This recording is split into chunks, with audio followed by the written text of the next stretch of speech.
Hello everyone, welcome to CPC Adda. ఈరోజు మనం modifiers 51, 52 and 53 గురించి నేర్చుకుందాం.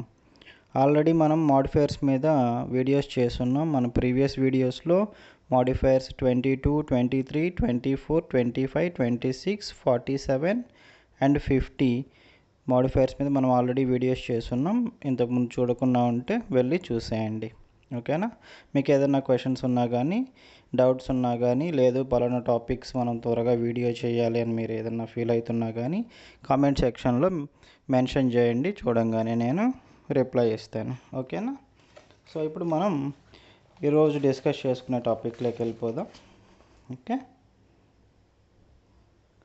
సో ఈరోజు మనం వచ్చేసి 3 మోడిఫైయర్స్ గురించి నేర్చుకోబోతున్నాం. అవి వచ్చేసి మోడిఫైయర్ 51 అంటే మల్టిపుల్ ప్రొసీజర్కి సంబంధించి, మోడిఫైయర్ 52 రెడ్యూస్డ్ సర్వీసెస్కి సంబంధించి, మోడిఫైయర్ 53 డిస్కంటిన్యూడ్ ప్రొసీజర్స్కి సంబంధించి.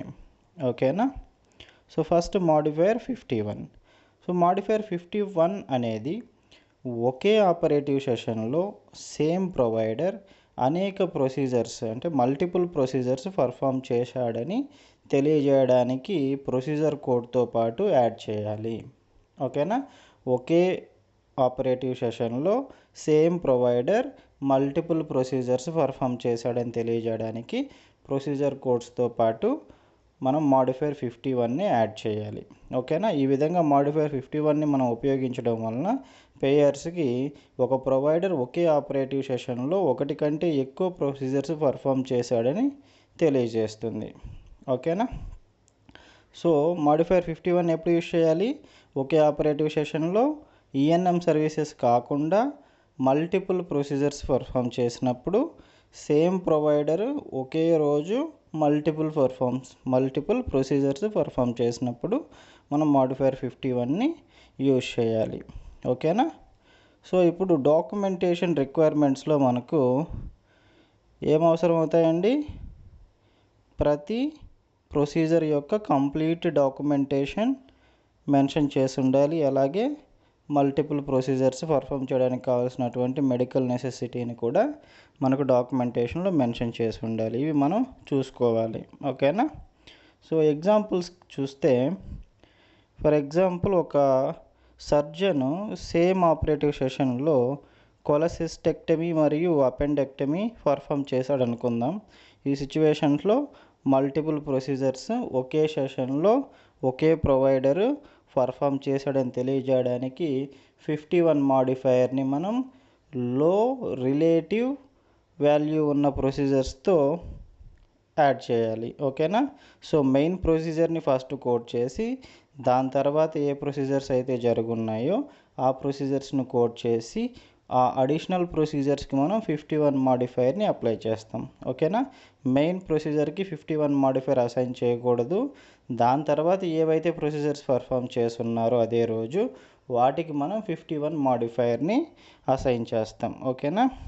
సో ఇంకొక ఎగ్జాంపుల్ చూస్తే, ఒక పేషెంట్కి ఒకే సర్జికల్ సెషన్లో సిస్టోస్కోపీ మరియు బ్లాడర్ బయాప్సీ పర్ఫామ్ చేశారు. ఈ సిచ్యువేషన్లో కూడా మనం మోడిఫైయర్ 51ని తక్కువ రిలేటివ్ వాల్యూ యూనిట్ ఉన్నటువంటి ప్రొసీజర్కి యాడ్ చేస్తాం. ఓకేనా? ఏదైనా సెషన్లో పర్ఫామ్ చేసిన ఫస్ట్ ప్రొసీజర్ లేదా మెయిన్ ప్రొసీజర్ని ఫస్ట్ కోడ్ చేసి, దాని తర్వాత ఎన్ని అడిషనల్ ప్రొసీజర్స్ పర్ఫామ్ చేస్తున్నా వాటిని కూడా కోడ్ చేసి, ఆ అడిషనల్ ప్రొసీజర్స్కి మాత్రమే మనం 51 మోడిఫైయర్ని యూజ్ చేయాలి. ఓకేనా? సో మెయిన్ ప్రొసీజర్కి 51 మోడిఫైయర్ ఇవ్వకూడదు. ఓకే? సో మనం 51 మోడిఫైయర్ని ఏ ప్రొసీజర్స్కి అయితే యూజ్ చేస్తామో అవి అదే రోజు అదే ప్రొవైడర్ పర్ఫామ్ చేసినట్టుగా తెలుస్తుంది. ప్లస్ మెయిన్ ప్రొసీజర్స్కి ఏదైతే రియంబర్స్మెంట్ అమౌంట్ రావాలో అది కంప్లీట్గా ఇన్సూరెన్స్ కంపెనీస్ నుంచి రియంబర్స్మెంట్ అవుతుంది. ఓకేనా? కానీ అదే రోజు చేసిన అడిషనల్ ప్రొసీజర్స్కి 51 మోడిఫైయర్ యూజ్ చేయడం వల్ల ఆ ప్రొసీజర్స్కి రావాల్సిన కంప్లీట్ అమౌంట్ ఇవ్వరు, కొంచెం తగ్గించిస్తారు. ఎందుకంటే అవి అడిషనల్ ప్రొసీజర్స్ కాబట్టి తక్కువ వాల్యూ ఉన్న ప్రొసీజర్స్ అని వాటికి 100% పేమెంట్ చేయకుండా కొంచెం తగ్గించి పేమెంట్ చేస్తారు. కాబట్టి మనం మెయిన్ ప్రొసీజర్ని చూస్ చేసుకోవడంలో జాగ్రత్త వహించాలన్నమాట. ఓకేనా.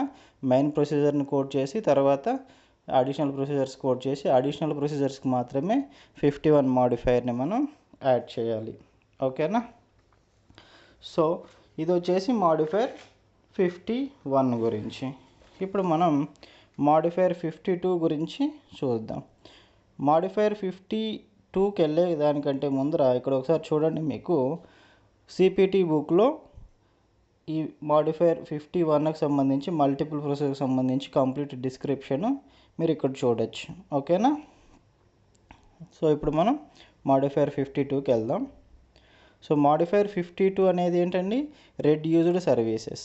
సో మాడిఫైయర్ 52ను డాక్టర్ యొక్క నిర్ణయం మేరకు ఒక సర్వీస్ లేదా ప్రొసీజర్ తక్కువగా లేదా పూర్తిగా తొలగించబడినది అని సూచించడానికి ఉపయోగిస్తారు. ఓకేనా. జాగ్రత్తగా గమనించండి, ఇది డాక్టర్ యొక్క నిర్ణయం మేరకు మాత్రమే ప్రొసీజర్ని తగ్గించి చేస్తున్నారు. ఓకేనా. యాక్చువల్గా ఎంత ప్రొసీజర్ చేయాలో అంత చేయకుండా మధ్యలో ఆపేస్తున్నారు. ఓకేనా. ఇంతవరకు చాలే అనుకుని ఆపేస్తున్నారు. అది only based on doctor decision మీద బేస్ చేసుకొని ఉంటుంది. ఓకేనా. డాక్టరే కంప్లీట్గా ప్రొసీజర్ని పర్ఫామ్ చేయకుండా మధ్యలో ఆపేస్తున్నారు ఆయన సొంత నిర్ణయంతో. సో అలాంటప్పుడు సర్వీస్ని మనం రెడ్యూస్డ్ సర్వీస్ అని తెలియజేయాలి. ఓకేనా. సో మాడిఫైయర్ 52ని డాక్టర్ యొక్క నిర్ణయం మేరకు ఒక సర్వీస్ లేదా ప్రొసీజర్ తక్కువగా లేదా పూర్తిగా తొలగించబడినది అని సూచించడానికి ఉపయోగిస్తారు. ఈ మాడిఫైయర్ ప్రొసీజర్ కంప్లీట్గా చేయబడలేదని మరియు దానికి అనుగుణంగా రీయింబర్స్మెంట్ అందించాల్సిన అవసరం ఉందని పేయర్స్కి తెలియజేస్తుంది. ఓకేనా. సో ఎప్పుడు యూజ్ చేయాలి మాడిఫైయర్ 52ని, ఒక సర్వీస్ లేదా ప్రొసీజర్ డాక్టర్ డెసిషన్ ప్రకారం ప్రొసీజర్లో కొంత భాగం కానీ లేదా మొత్తం ప్రొసీజర్ని కానీ తొలగించినప్పుడు, లేదా సిపిటి కోడ్ ద్వారా డిస్క్రైబ్ చేయబడిన దానికంటే ప్రొసీజర్ తక్కువ పరిమితితో పర్ఫామ్ చేసినప్పుడు. ఓకేనా. ఏదైనా ఒక ప్రొసీజర్ కోడ్ తీసుకున్నప్పుడు సిపిటి బుక్లో ఆ ప్రొసీజర్ కోడ్ దగ్గర ఉన్న డిస్క్రిప్షన్ కంటే పర్ఫామ్ చేసిన ప్రొసీజర్ తక్కువగా ఉన్నప్పుడు కూడా ఆ కోడ్ బిల్డ్ చేసి దాంతోపాటు మనం మాడిఫైయర్ 52ని యాడ్ చేస్తాం. ఎందుకంటే ఉన్న డిస్క్రిప్షన్ మొత్తం ప్రొసీజర్ పర్ఫామ్ చేయలేదు కాబట్టి. ఓకేనా. సో ఇప్పుడు దీనికి మన డాక్యుమెంటేషన్ నీడ్స్ ఏమేమి కావాలి, డాక్యుమెంటేషన్ సర్వీస్ లేదా ప్రొసీజర్ యొక్క కంప్లీట్ డిస్క్రిప్షన్ కావాలి. అలాగే తగ్గించి పర్ఫామ్ చేయడానికి ఆ సర్వీస్ రెడ్యూస్ చేసి పర్ఫామ్ చేయడానికి కావాల్సిన రీజన్ కూడా మెన్షన్ చేస్తున్నారు, అది కూడా మనం ఒకసారి చెక్ చేసుకోవాలి. ఓకేనా. సో ఎగ్జాంపుల్గా చూసుకుంటే ఒక సర్జన్ కంప్లీట్ కొలనోస్కోపీ చేయాలనుకొని ఏదైనా అబ్స్ట్రక్షన్ వలన ఆ స్కోప్ని స్ప్లీనిక్ ఫ్లెక్చర్ దాటి తీసుకెళ్ళలేకపోయారు. అందువలన ఆ ప్రొసీజర్ని అక్కడే ఆపేశారు. ఓకేనా. ఇటువంటి సిచ్యువేషన్లో కూడా మనం మాడిఫైయర్ 52ని యాడ్ చేయాలి. ఇక్కడ చూడండి డయాగ్రామ్లో మీకు కొలనోస్కోపీ ఎప్పుడైనా చేసేటప్పుడు ఇక్కడ రెక్టమ్ నుంచి స్టార్ట్ అయ్యి ఇలా సిగ్మాయిడ్ కోలాన్, డిసెండింగ్ కోలాన్, ఇక్కడ మీకు స్ప్లీనిక్ ఫ్లెక్చర్ వస్తుంది. ఓకేనా. ఇక్కడ నుంచి transverse colon, hepatic flexure and ascending colon, ఇక్కడ రెక్టమ్. ఓకేనా. ఇక్కడ ఏమొస్తుందండి, సీకం వరకు వస్తుంది. ఇలియం సీకం వరకు స్కోప్ వెళ్తుంది. కొలనోస్కోపీ ప్రొసీజర్లో రెక్టమ్ నుంచి స్టార్ట్ అయ్యి ఇలా ఈ ఏరియా అంతా దాటుకొని చివరికి సీకం వరకు సాగుతుంది. ఇంతవరకు చేస్తేనే అది కంప్లీట్ కొలనోస్కోపీ ప్రొసీజర్. ఓకేనా. కానీ ఏదైనా ప్రాబ్లం ఉండి కొలనోస్కోప్ ఇక్కడి నుంచి ఇక్కడ వరకు తీసుకురాగలిగారు. ఇక్కడ హెపాటిక్ ఫ్లెక్చర్, స్ప్లీనిక్ ఫ్లెక్చర్ దగ్గర ఒక అబ్స్ట్రక్షన్ వచ్చింది, స్కోప్ ముందుకు వెళ్ళట్లేదు. ఇలాంటప్పుడు డాక్టర్ వచ్చేసి పర్లేదులే ఇక్కడ నుంచి ముందుకు వెళ్ళలేకపోతున్నాం, ఇక్కడ దాకా చేసింది చాలు, మిగతాదంతా ఇక్కడ దాకా ఏది మనం ఫైండ్ అవుట్ చేయలేదు కదా, ముందుకు వెళ్ళినా కూడా ఏం కనిపించకపోవచ్చు అని డిసైడ్ అయ్యి ఇక్కడే ప్రొసీజర్ని స్టాప్ చేసేస్తారు. సో అలాంటప్పుడు కంప్లీట్గా ఇక్కడ వరకు చేయాల్సిన ప్రొసీజర్ ఇక్కడే ఆగిపోయింది కాబట్టి దీన్ని రెడ్యూస్డ్ సర్వీసెస్ కింద మనం కన్సిడర్ చేసుకోవచ్చు. ఓకేనా. సమ్ టైమ్స్ ఏమవుతుందంటే ఈ ఏరియా అంతా క్రాస్ చేసి ట్రాన్స్వర్స్ కొలాన్ వరకు కూడా వచ్చారనుకుందాం.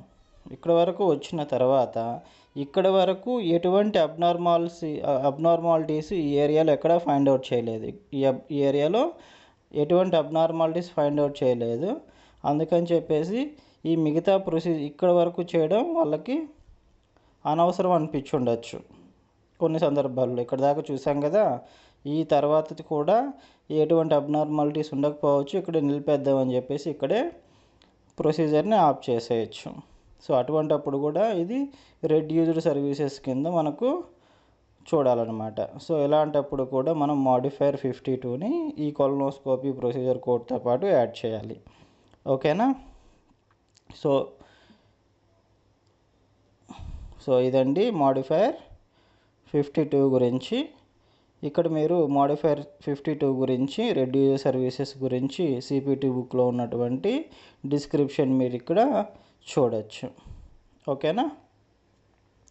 సో నెక్స్ట్ వచ్చేసి మనం మాడిఫైయర్ 53కి వెళ్దాం. ఓకేనా. మాడిఫైయర్ 51 అయిపోయింది, 52 అయిపోయింది, ఇప్పుడు మనం 53కి వెళ్దాం. సో మాడిఫైయర్ 53లో దీని ఏమంటారండి, discontinued procedures.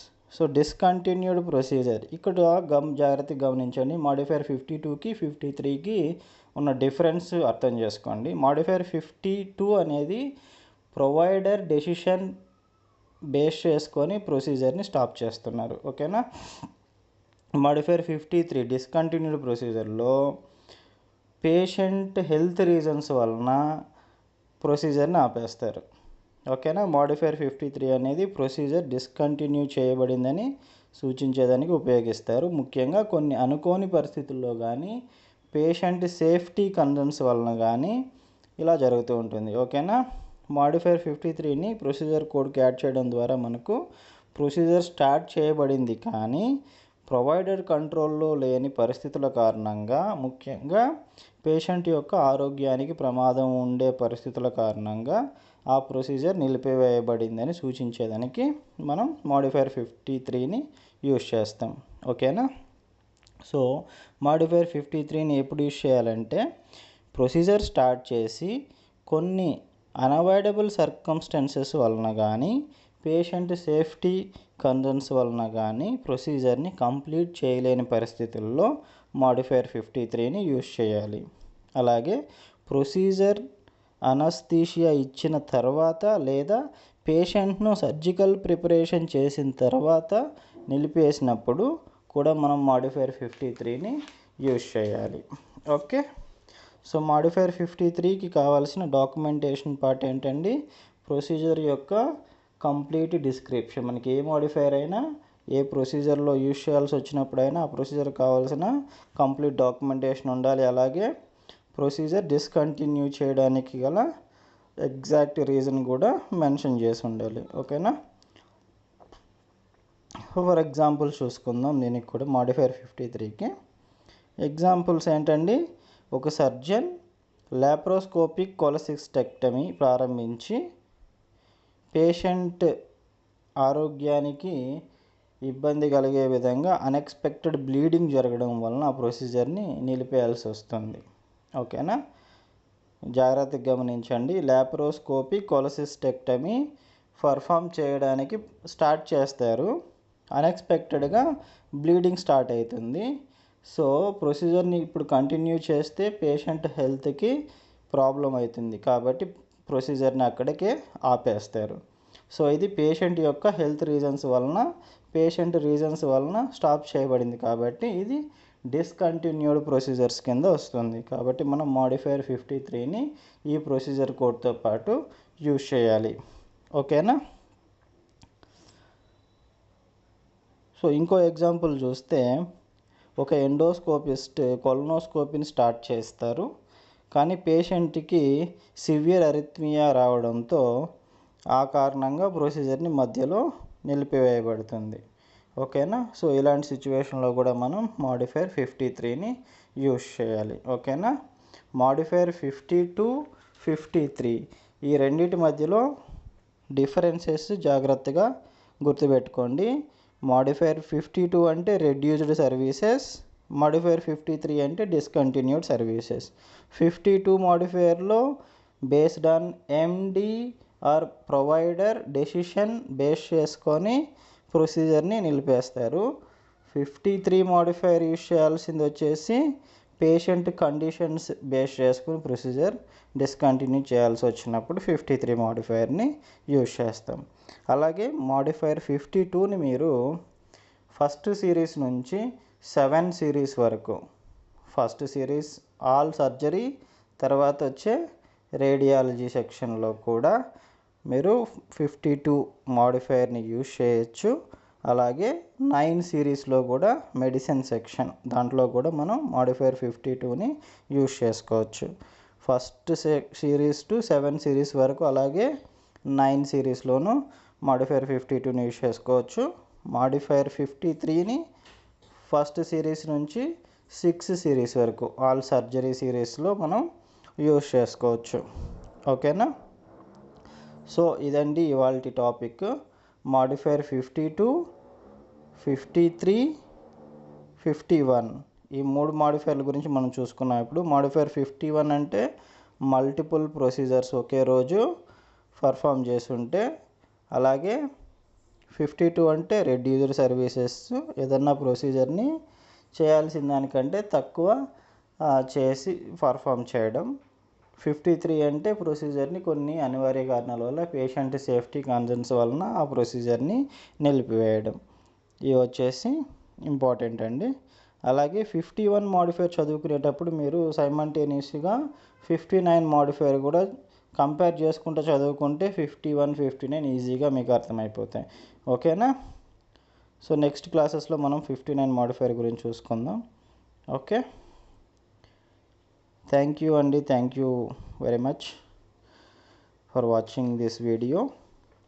Please like and subscribe for more videos. Thank you.